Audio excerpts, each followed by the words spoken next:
జెసిమా, ప్రెగ్నెన్సీకి కూడా యోగా అనేది చాలా బాగా ఉపయోగపడుతుందని ఒక మంచి పాయింట్ చెప్పారు. ఇప్పుడు నవేడేస్ ఆడపిల్లలు చూస్తే 16 నుంచి కూడా ఆల్మోస్ట్ 13-14 ఏజ్ నుంచి కూడా పీసీఓడి పీసీఓఎస్ ప్రాబ్లమ్స్ ఎక్కువ చూస్తున్నాం. ప్రతి ఒక్క ఫ్యామిలీ కూడా డెర్మటాలజిస్ట్ ని కలుస్తూ ఉన్నారు, అలాగే గైనకాలజిస్ట్ ని కలుస్తూ ఉన్నారు. స్కిన్ ఇష్యూస్ వస్తున్నాయి, పీసీఓడి ప్రాబ్లమ్స్ వస్తున్నాయి. ఎందుకు అంటే లైఫ్ స్టైల్ అని ఓపెన్ గా చెప్తున్నారు. ఒకప్పుడు చూస్తే మెచ్యూర్ అయిన తర్వాత ఒక 11 days అనేది ఒక ప్రక్రియ ఉంటది. వీళ్ళెవరిని కలవకూడదు, కిందే పడుకోవాలి, ఆకుల మీద పడుకోపెడతారు, ధర్మచాప మీద ఆకులు వేసి పడుకోపెడతారు. 11 days, చాలా 9 days కొంతమంది చేస్తారు, 11 days కొంతమంది చేస్తారు. ఫుడ్ అనేది మదర్ చాలా ఇంపార్టెన్స్, అంటే ఎంతో నిష్టగా, ఒక పూజ చేస్తే ఎంత నిష్టగా ఉంటుందో ఒక తల్లి బిడ్డ ఎప్పుడైతే మెచ్యూర్ అయిందని తెలిసిన తర్వాత ఆ 11 రోజులు 9 రోజులు చాలా జాగ్రత్తగా చూసుకుంటూ ఉంటారు. ఎందుకు ఇంత చేస్తున్నారు, మాకు ఆ ఫుడ్ నచ్చట్లేదని పిల్లలం మేము అడిగినప్పుడు, ఇప్పుడు మీరు తినే ఫుడ్ మీకు జీవితాంతం, అంటే మీకు పునాది వస్తుంది అని చెప్పేవాళ్ళు. అలా కొంతమంది చేసిన వాళ్ళు ఉన్నారు. బట్ ఈ జనరేషన్స్ చూడండి, మెచ్యూర్ అయిన ఆ 1 day 2 days తర్వాత 3rd day స్కూల్కి వెళ్ళిపోతున్నారు. ఆ పర్టికులర్ కొన్ని అయితే పాటించట్లేదనే చెప్పాలి. అలా చెయ్యకపోవడం వల్ల వస్తున్న హెల్త్ ఇష్యూస్ అంటారా, లేదంటే ఎందుకు ఈ మధ్య కాలంలో ఎక్కువగా పీసీఓడి పీసీఓఎస్ సమస్యలు చూస్తున్నాం? ఇప్పుడు మీరు అన్నట్టు మెచ్యూర్ అయిన టైంలో కంపల్సరీగా 11 days కూర్చోబెట్టేవాళ్ళు. అండ్ వాళ్ళకి ఇచ్చే ఫుడ్ కూడా చాలా నియమనిష్టలతో, అది కూడా ఏంటంటే ఆ లోపల ఎక్కువ లైట్స్ లేకుండా దీపం పెట్టి ఆ దీప కాంతిలో ఉంచి, ఎందుకంటే ఇప్పుడు ఫర్ ఎగ్జాంపుల్ ఆముదం దీపం ఒత్తివేసి దీపం పెట్టామనుకోండి, అది చల్లదనాన్ని క్రియేట్ చేస్తూ ఉంటది, ఒక బ్యూటిఫుల్ ఆరాని క్రియేట్ చేస్తుంటది, హార్మోన్స్ ఇంబ్యాలెన్స్ అయ్యేదాన్ని బ్యాలెన్స్ చేస్తూ వస్తుంది. అండ్ ఆకులు, ఈ దర్భచాప కానీ ఇవన్నీ ఏంటంటే ఆల్రెడీ హార్మోన్స్ అనేది ఇంబ్యాలెన్స్ అవుతూ ఉంటుంది కదా, వాటన్నిటిని కూడా బ్యాలెన్స్ చేస్తూ ఉంటుంది.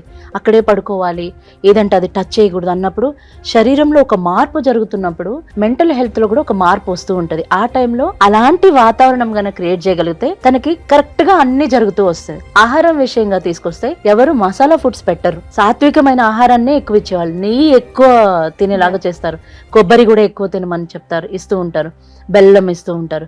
సో ఇవన్నీ కూడా ఏంటంటే తన అంటే భవిష్యత్తులో తనకి ఆరోగ్యం బాగుండడానికి ఇది పునాది వేసినట్టు. పిల్లలు కూడా ఏంటంటే బాగా వినేవాళ్ళు, అమ్మ చెప్పింది మనం ఇది చేస్తున్నాం, మనకంటూ ఒక చాయిస్ అవసరం లేదు. అప్పుడు పేరెంట్స్ మీద డిపెండ్ అయ్యేవాళ్ళు. పేరెంట్స్ కూడా అంత ఎడ్యుకేటెడ్గా ఉండేవాళ్ళు. ఎడ్యుకేషన్ అంటే కాలేజ్, స్కూల్ ఇది కాదు, వాళ్ళ మదర్ నుంచి, వాళ్ళ అమ్మమ్మ నుంచి ఇవన్నీ నేర్చుకుంటూ వచ్చేవాళ్ళు. అందుకే వాళ్ళ పిల్లలకి చక్కగా కరెక్ట్. ఇప్పుడు ఏమైపోయింది అని అంటే ఆమెకి బోర్ కొడుతుందంట. ఆ అమ్మాయిని 11 days కూర్చోబెడితే తనకి బోర్ కొడుతుంది. సో ఇప్పుడు ఏం చేయాలి, బోర్ కొట్టకుండా మదర్ ఫోన్ ఇవ్వాలి. ఎందుకంటే పిల్లలకి ఫోన్ అలా అలవాటు అయిపోయింది, ట్యాబ్ ఇవ్వాలి, దే ఆర్ టచింగ్ ఎవ్రీథింగ్. అప్పట్లో మీరు అన్నట్టు మా డేస్ లో కూడా దీపపు కాంతిలో మనల్ని చూడాలి, కరెక్ట్, లైట్ అనేది మన రూమ్ లో ఉండదు, టీవీ కూడా చూడొద్దు, అవును, వేరే ఆలోచనలు ఏమి ఉండద్దు, పడుకోవాలి, అవును, మాటలు కూడా జాగ్రత్తగా మాట్లాడాలి అని చెప్పేవాళ్ళు. ఆచి తూచి మాట్లాడాలి, మాట పొదుపు అట్లా అన్నట్టుగా చెప్పేవాళ్ళు. అది కరెక్ట్. ఎందుకంటే ఆ హార్మోన్స్ లో అంత డిఫరెన్స్ వస్తున్నప్పుడు పంచేంద్రియాలన్నీ కూడా కామ్ డౌన్ అవుతూ అలా ఉంచాలి కూడా. అలా లేకుండా ఇప్పుడు కంప్లీట్ గా ఫోన్ ఇవ్వడం ద్వారా యాక్టివేట్ అయిపోతున్నాయి బాడీ అంతా కూడా, అంటే హార్మోన్స్ అంతా కూడా కామ్ డౌన్ అవ్వాల్సిన హార్మోన్స్ అన్ని కూడా బ్యాలెన్స్ అవ్వాల్సిన హార్మోన్స్ డిస్టర్బ్ అయిపోతున్నాయి, డిస్ట్రాక్ట్ అయిపోతున్నాయి.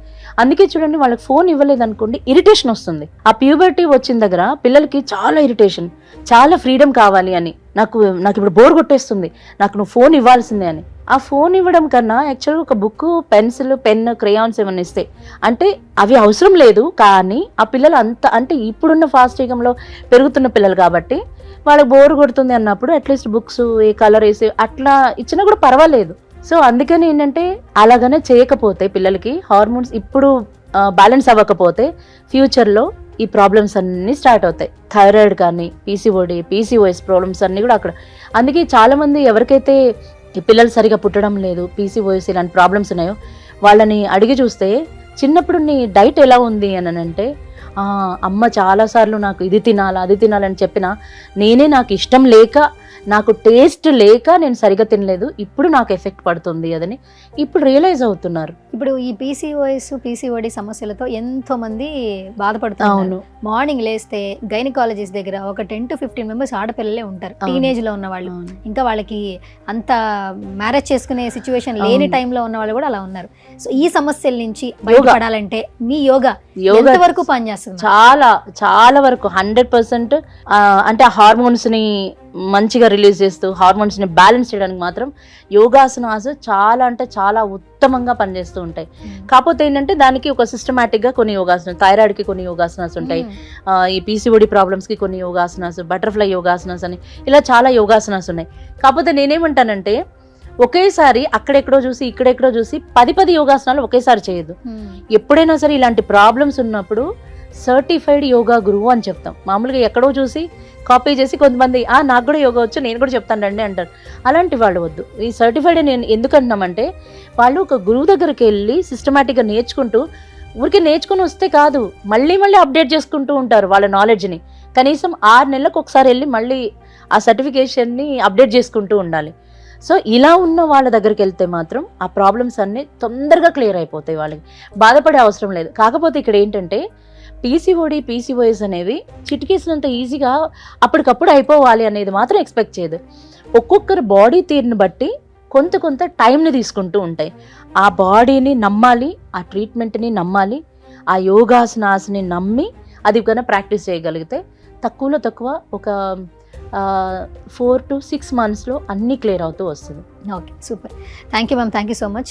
ఎస్, యోగా క్లాసెస్ సంబంధించి లేదంటే మీరు ఏమైనా ఇష్యూస్తో బాధపడుతున్నా ఆ ఇష్యూస్ని యోగాతో నెరవేర్చుకోవాలనుకుంటే మాత్రం ఆన్లైన్ క్లాసెస్ ఉన్నాయి, ఆఫ్లైన్ క్లాసెస్ ఉన్నాయి. స్క్రీన్ మీద కనిపిస్తున్న నెంబర్స్కి కాల్ చేయొచ్చు.